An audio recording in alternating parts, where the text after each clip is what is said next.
Zdaj si podrobneje oglejmo strukturo okna Statistic Viewer, v katerem se izpisujejo rezultati zahtev ali output. Na levi strani je nekakšno kazalo s povezavami do rezultatov izvedenih procedur. S klikom na povezavo se nam na desni strani odpre želena stvar, na primer programski stavek in izpis rezultatov. Z dvakratnim klikom na ikono Notes se nam prikažejo tudi podrobnejše informacije glede izvedene procedure.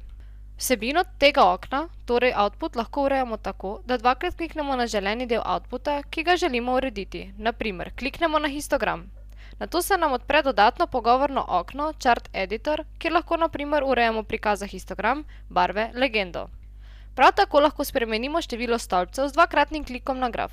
Odpremo zavihek Banning ter pod X os izberemo Custom Number of Intervals in pišemo želeno številko. Izbiro potrdimo s klikom na Apply. Chart Editor se samodejno shrani, zato ga samo zapremo s klikom na X.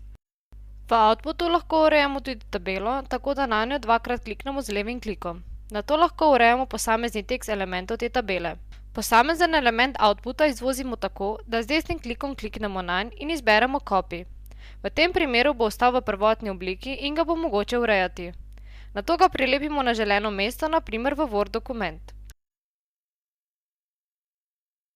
Druga opcija pa je Copy As, kjer lahko kopiramo kot Excelov zapis, kot tekst ali kot sliko.